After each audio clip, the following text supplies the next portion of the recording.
Eh coucou. J'ai envie de te parler dans cette vidéo de ma rencontre avec André, comment ça s'est passé euh, et pourquoi et de cette connexion qui va au-delà de la matière. Voilà.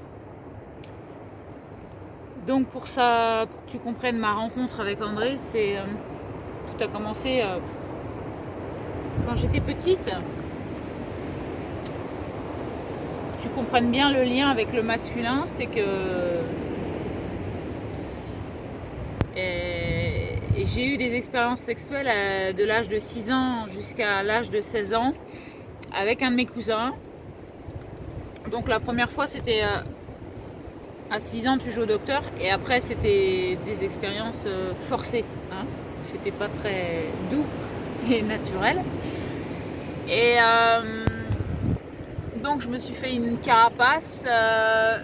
Enfin j'ai compris à partir de l'âge de 11 ans ce que je vivais réellement. Et ça a duré jusqu'à mes 16 ans avec ce cousin-là.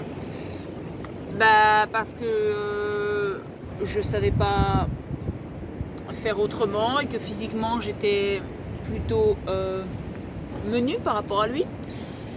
Mon cousin il a 5 ou 6 ans de plus que moi et il faisait de la natation aussi. Et à l'époque, vers mes 16 ans, il était 33e au championnat de France. Donc ça va, un niveau assez sympa. C'est pour ça que moi j'ai développé, j'ai appris à nager parce que comme il me coulait pour se frotter à moi, quand t'es petit, t'essaies de trouver des méthodes pour t'en sortir. Donc en fait, bon, il n'y a pas eu que mon cousin, hein. J'ai eu des grosses peurs avec mon grand-père. J'attirais plein d'hommes dans les piscines qui se masturbaient, que ce soit dans les vestiaires, sous la douche et dans l'eau, qui se mettaient nus. Enfin bon, une fois dans une décharge, il y a un homme qui m'a attrapé. Enfin voilà, j'ai eu plein de choses, j'attirais ça en permanence. Hein. C'est une mémoire. Et donc, je pense que j'ai développé un goût pour l'homosexualité. Je me suis dit, bon, comme les hommes c'est assez violent, je vais plutôt me diriger vers les femmes. Mais en fait, vers les femmes en tant qu'amitié et être amoureuse, mais je pensais pas à la sexualité. Et en fait, ça s'est développé comme ça. C'est qu'un jour, j'étais amoureuse d'une copine et qu'elle, elle m'a embrassée, que notre histoire, elle a duré 5 ans. Moi, je l'ai assumée, mes parents le savaient, et c'était de 18 ans à 23 ans. Et j'assumais totalement mon homosexualité, sauf que la famille ne demande pas pourquoi tu es homosexuel. Moi, je savais très bien pourquoi j'étais homosexuel. Et, euh, et je ne me voyais pas du tout avec un garçon. Jamais. Et puis, en fait, au fur et à mesure des années et des expériences, je me suis rendu compte que l'homosexualité, bon, les nanas c'était vachement compliqué, elles avaient des problèmes avec leur père, elles assumaient pas au niveau de la société, elles se cachaient, bon bref. Et à un certain âge, je crois que c'est vers 26 ans, 27 ans, j'ai décidé d'être seule et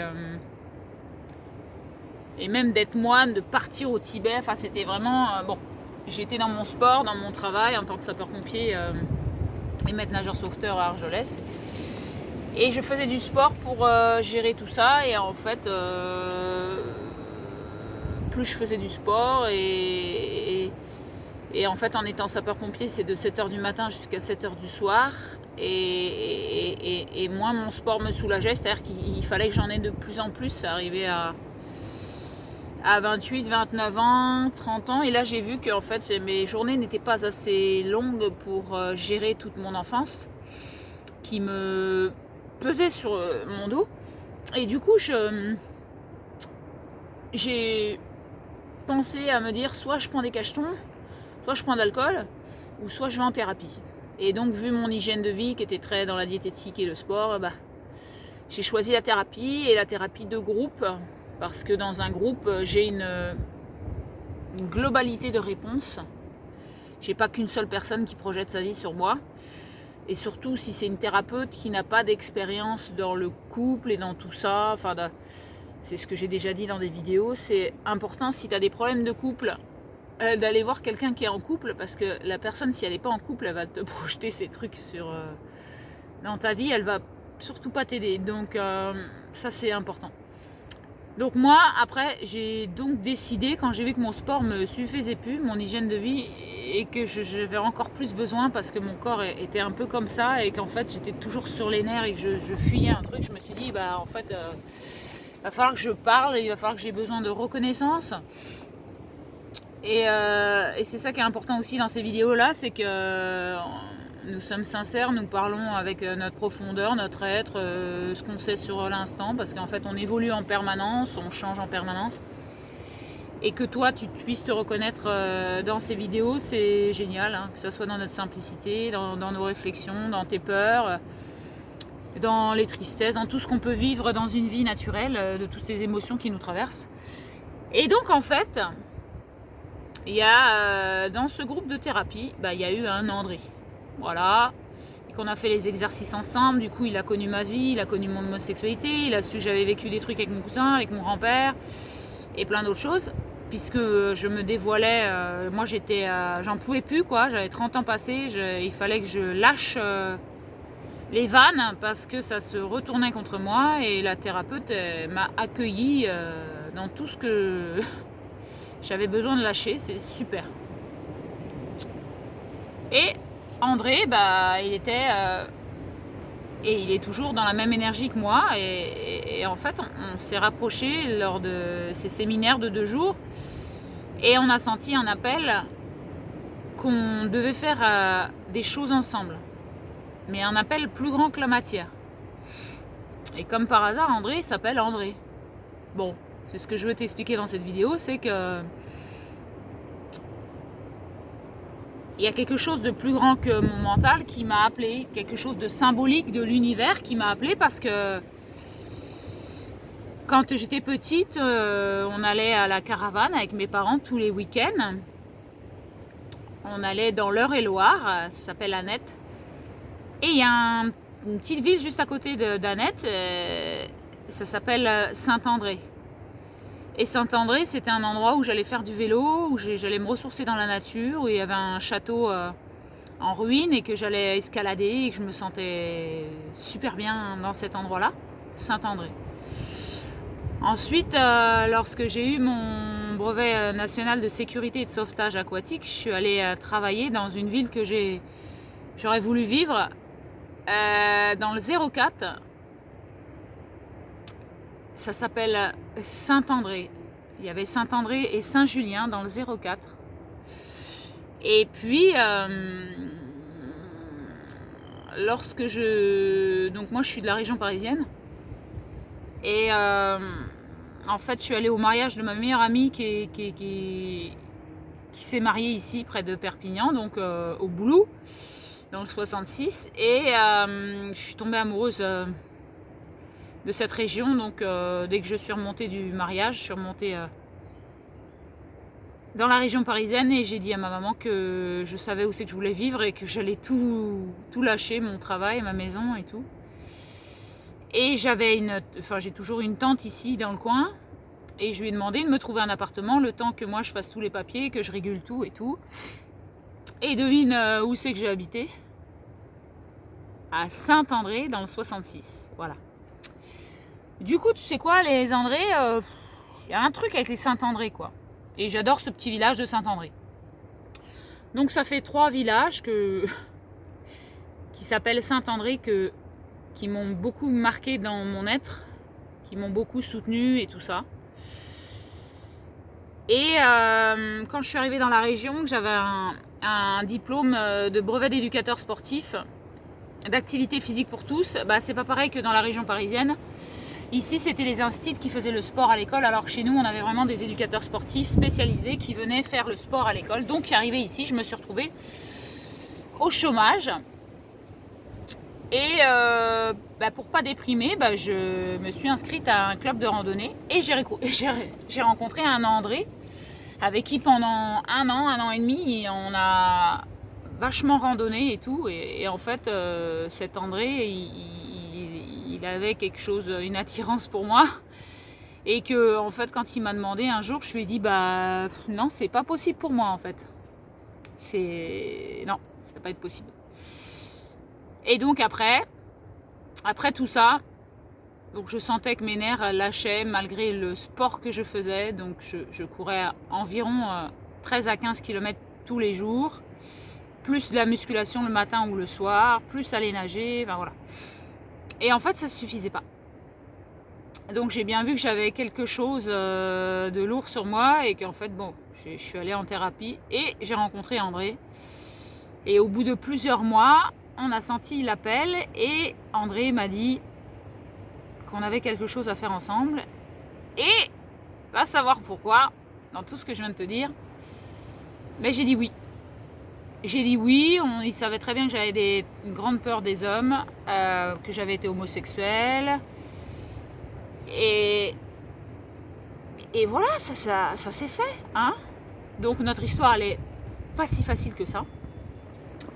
Beaucoup de mémoire, beaucoup de choses que nous avons transcendées, que je partagerai dans d'autres vidéos.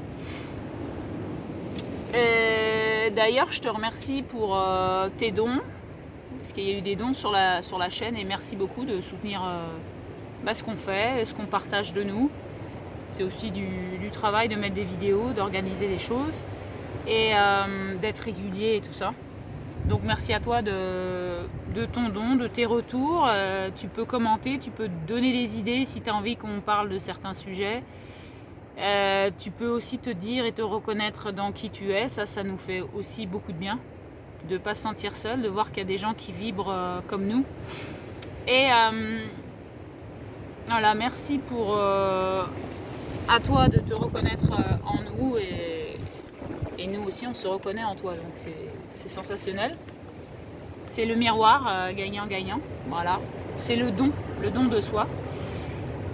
Et en fait, ce que j'ai besoin de partager aujourd'hui, c'est que ma connexion à André, elle est au-delà de la matière.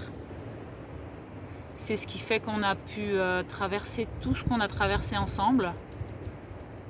Que ce soit dans les soucis d'argent, dans les soucis avec la sexualité, dans les soucis avec la matière, dans les soucis avec la famille, et ce qu'on va encore partager, parce qu'on a encore plein de choses à te partager, dans tout ce qu'on a pu transcender dans notre vie. Et moi, ce que j'ai envie de dire aujourd'hui, à l'instant présent, où je me sens portée par l'amour, par quelque chose de plus grand que moi, quand je suis remplie d'amour, quand je me sens aimée par toutes les personnes qui m'entourent, même si elles sont toutes différentes et elles ne m'apportent pas ce que j'ai envie que chacune m'apporte. En fait, je sens que quand je suis dans une globalité, j'ai tout ce que j'ai besoin dans ma vie. Chaque personne m'apporte quelque chose dont j'ai besoin. Et je ne demande pas qu'à une seule personne de m'apporter tout ce qu'elle devrait m'apporter. Et je me sens... aujourd'hui, je me sens comme dans la rencontre avec André, c'est-à-dire de s'apporter... au-delà de la matière, de dépasser la matière, même si des fois c'est très difficile de dépasser la matière. Je ne dis pas que je suis tous les jours dans cette énergie-là. Je suis dans la reconnaissance et la gratitude et l'amour au-delà de la matière. Et c'est une vision globale qui enveloppe, qui est une pure puissance d'amour. T'enveloppes tous les êtres autour de toi et tu leur dis que tu les aimes. Quoi qu'il se passe, c'est aussi de les voir dans leur enfant intérieur blessé et de les soutenir. Et en fait, quand moi je suis dans mon enfant intérieur blessé ou quand je sens que je suis en manque d'amour et tout ça et que là je sens que ça va pas bien, tu vois,